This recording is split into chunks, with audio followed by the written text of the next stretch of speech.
for F-minimal hypersurfaces. Obrigado a los organizadores por el convite.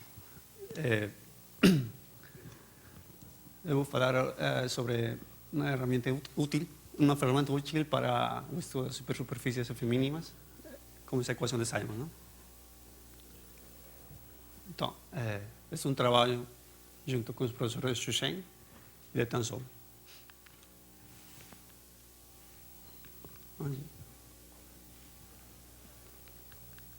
Isso.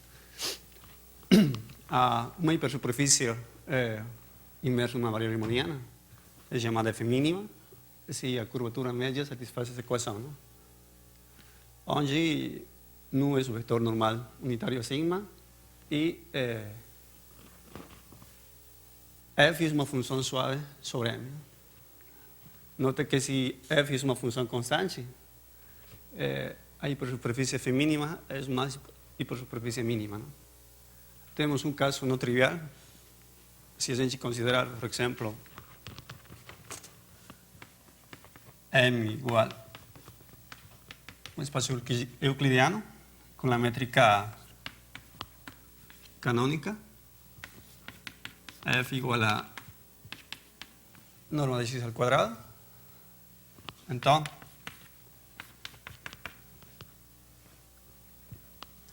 neste caso uma hipersuperfície F mínima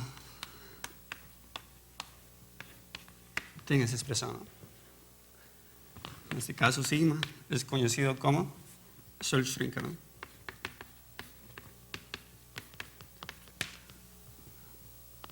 Para o fluxo de curvatura média.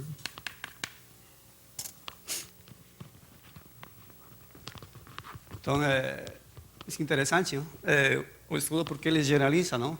Os dois modelos, tanto as superfícies mínimas e as hipersuperfícies F mínimas. Então, quando a gente estuda as hipersuperfícies F mínimas, é importante, não? A gente pode ver esse tipo de caracterização, não?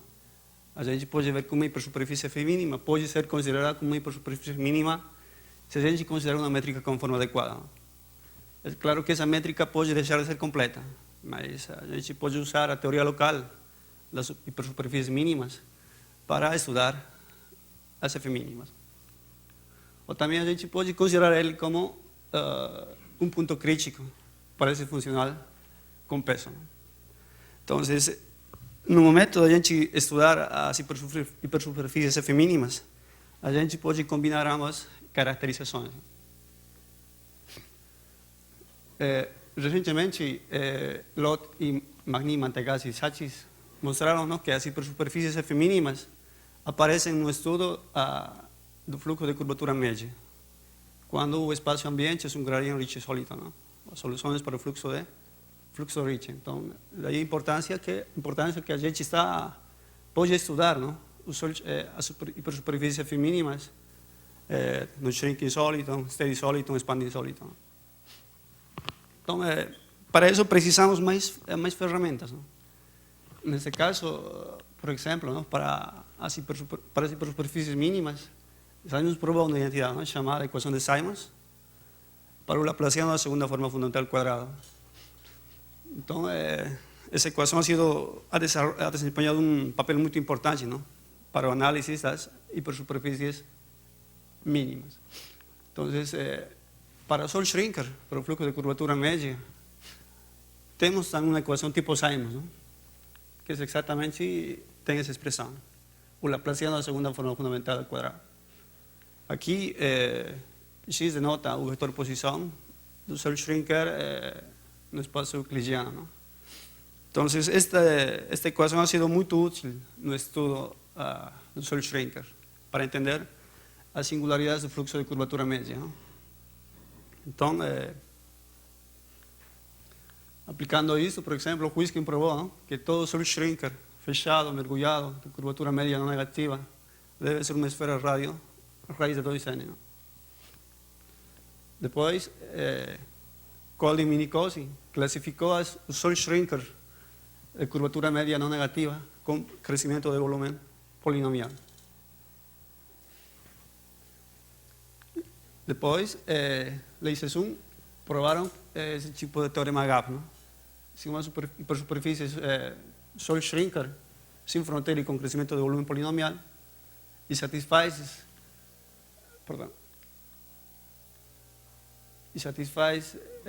essa estimativa, então sigma tem que ser um hiperplano.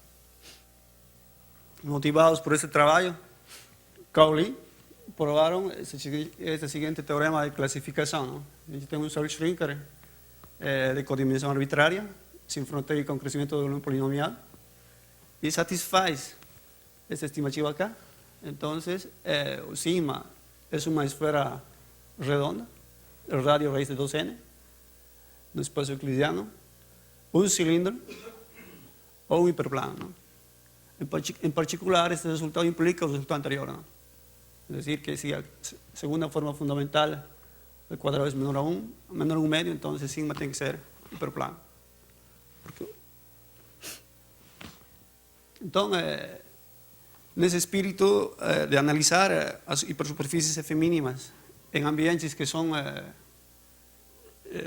gradient rich sólidos, lembremos, ¿no? Que neste caso o espaço euclidiano é um Gaussian shrinking sólido, ¿no?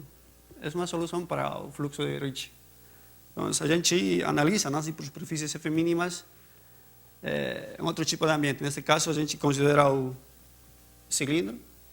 Então, a gente prova o seguinte resultado, não? Uma hipersuperfície F mínima, completa orientada, propriamente imersa no cilindro shrinking sólido. Então, se a segunda forma fundamental satisfaz essa desigualdade, okay? Onde alfa denota o produto entre o vetor nu e o vetor tangente ao segundo fator do produto, então, o sigma é o slice horizontal que passa pela origem, o produto da esfera geodésica em Sn por R, ou o produto do toro de Clifford por R. Né? Aqui, cabe recalcar que o cilindro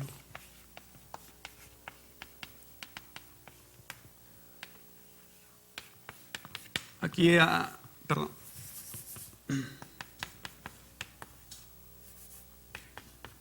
aqui é a métrica produto e a F que a gente está considerando essa função. Não? Esta variedade por essa função satisfaz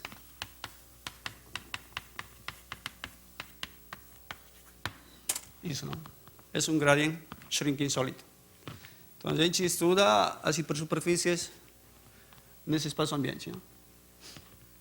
Cabe notar que na classificação o primeiro resultado é uma hipersuperfície compacta, os dois são não compactos. Claro, a gente está assumindo que eles são propriamente imersos. Não?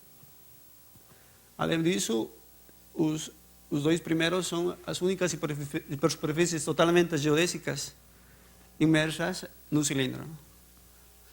Lembremos que um trabalho anterior a gente provou o seguinte, não? Que se a gente ter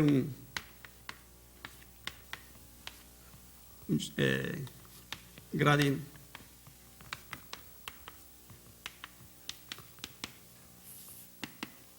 shrinking sólido, então o fato que uma hipersuperfície tem crescimento de volume polinomial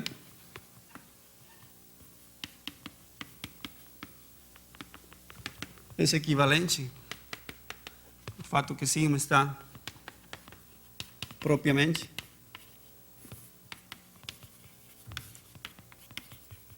imerso no ambiente, nesse caso M, e o F volume é finito. Não? Se a única hipótese acá, bom, a gente pode normalizar lambda para um médio. F convexa. Não? Neste caso, nos nossos exemplos, não? Ambas funções são convexas. Então, claro que a gente pode substituir a hipótesis de crecimiento de un polinomial por propriamente inversa. É claro que no análisis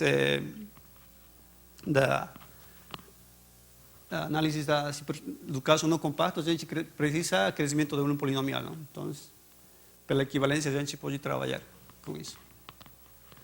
Então, para isso, é necessário a gente ter uma equação geral, não?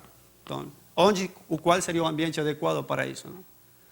Então, os Gradius-Ritchie-Soliton são modelos para o que se conhece como espaços métricos de medida, não? Então, lembremos que é um espaço métrico de medida, é uma triple, onde M é uma área riemanniana, provista de uma forma de volume com peso, não? F é uma função suave, e a medida é o volume induzido pela métrica riemanniana. Associado a este tipo de espaços, temos o Laplaciano com peso, que é definido por essa equação, não? Aqui onde F é uma função suave sobre M. Então, note que se F é uma função constante, o Laplaciano com peso é o operador Laplaciano estándar.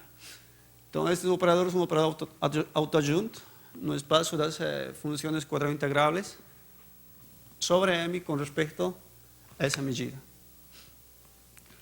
Um outro objeto importante que aparece no análise desse tipo de espaços é essa curvatura Vacry-Emery, denotada por Ricci-F, não? A gente pode chamar de Ricci-F, associado a este espaço, não? Que é definido dessa maneira, a somatória Ricci mais o hessiano da F no ambiente. Então, nota que se F é constante, a curvatura de Vacry-Emery não é mais que a curvatura Ricci do ambiente. Então, como mencionei anteriormente, os gradientes Shrinking-Soliton são especiais, não? Na verdade, nesse caso, eles têm curvatura de Vacry-Emery igual constante, não? Ou proporcional à métrica. Então, satisfaz essa equação, não? Por alguma função, uma variável completa, gradient Ritchie-Soliton se satisfaz essa equação para alguma função f e para alguma constante lambda, não? Dependendo se lambda é positivo, zero ou negativo, ele é chamado shrinking, steady ou expanding, não? Então, o primeiro exemplo, o espaço euclidiano, é denominado Gaussian Shrinking-Soliton, satisfaz essa equação. E o segundo que a gente estuda é o Cylinder Shrinking-Soliton, que é o produto, varia produto, não? Considerado, onde a gente está considerando f igual a t quadrado sobre 4. Então, a gente determina uma equação tipo Simons para os espaços de medida, não? A gente vai ver que essa equação está em função dessa curvatura Vacry-Emery, não? Então, a gente considera uma hipersuperfície F mínima, inverso um espaço métrico. Então, a segunda forma fundamental del quadrado da hipersuperfície satisfaz essa equação, não? Se a gente observa, essa equação está em função das curvaturas Ricci-F, não? Não tem nenhum termo que contenha F separadamente. Então, é claro que essa equação nos diz que os casos que a gente pode estudar, ou seja, os primeiros casos que a gente pode estudar, é claro, naturalmente, os gradientes Ritchie-Soliton, não? Onde Ricci-F é constante. Aqui a gente substitui, não, o Laplaciano pelo Laplaciano F. Porque a gente está considerando espaços com uma medida com peso. Então, é natural a gente trabalhar com um operador que é autoadjunto com respeito a essa medida. Então, no caso particular, se a gente considera um gradient Ritchie-Soliton, a equação de tipo Simons é dessa maneira, não? Aqui aparece o operador curvatura do ambiente, não? Aqui pode notar o seguinte, não? Se, por exemplo, a gente considera um Gaussian Shrinking-Soliton, é decir, o espaço ambiente e o espaço euclidiano, esses três termos cancelam, não? E a gente obtém exatamente a equação de Simons para os Sol Shrinkers, não? Para o caso cilindro, temos o seguinte, não? A gente considera uma hipersuperfície F mínima no cilindro. Então, a equação de Simons toma essa forma, não? É claro que, como a gente está trabalhando com uma variedade de produtos desse tipo, a equação vai estar em função dessa função alfa, não? Onde alfa é dada pelo produto do vetor normal ao vetor tangente ao segundo fator da variedade de produto, não? Então, esta é a ferramenta principal, não? Para o análise, para fazer a classificação, não? Das hipersuperfícies F mínimas sobre condições de pinching, não? Mas esta não é suficiente, claro, para poder fazer essa classificação. A gente precisa obter mais equações, como, por exemplo, para a curvatura média, não? A curvatura média satisfaz essa equação, normalmente está em função da função alfa, e a alfa satisfaz essa equação simples, não? Nesse caso. Então, juntando essas três equações e utilizando a condição de que a hipersuperfície propriamente imersa, a gente consegue fazer essa classificação anteriormente citada, não? Além disso, eu quero recalcar o seguinte, a partir da segunda equação, na verdade, ela é equivalente a esta equação acá, não? Ele diz que alfa é uma autofunção para esse operador. É claro que se, por exemplo, hipersuperfície fechada, alfa nunca é zero, não? Então, é uma autofunção. Então, o índice associado a esse operador para a hipersuperfície é maior ou igual a 1. Mas também obtemos um resultado de rigidez, não? O que passa se o índice é igual a 1? Se o índice é igual a 1, significa que o primeiro autovalor deste operador é menos 1 medio, não? E, por teoria de Depes, a gente sabe que a autofunção tem que ser positiva. Mas se a autofunção for positiva, utilizando acá a equação dada, a gente pode concluir que alfa tem que ser constante, não? Pelo princípio do máximo. Se alfa é constante, a gente sabe que nas hipersuperfícies fechadas, pelo menos existe um ponto tal que alfa quadrado é igual a 1. Por lo tanto, alfa tem que ser igual a 1, não? E se alfa é igual a 1, significa que a hipersuperfície é um slide horizontal. Porém, os únicos slides horizontales F mínimas é aquele que passa pela origem, não? Então, é uma classificação para o caso fechado, não? Para o caso não compacto, propriamente imerso, os professores Shen e Zhou provaram, não, que se uma hipersuperfície é F mínima propriamente imersa no cilindro, então o índice desse operador satisfaz essa desigualdade, não? Okay. E a igualdade satisfaz se somente se ele é um slice horizontal que passa pela origem ou o produto desta esfera totalmente geodésica em SN por L, não? Então, este tipo de resultados derivam-se a partir da equação de Simon, não há importância dessa equação. Imagino que vai ser muito útil quando a gente analisar hipersuperfícies no estéreo, expanding Soliton também, não?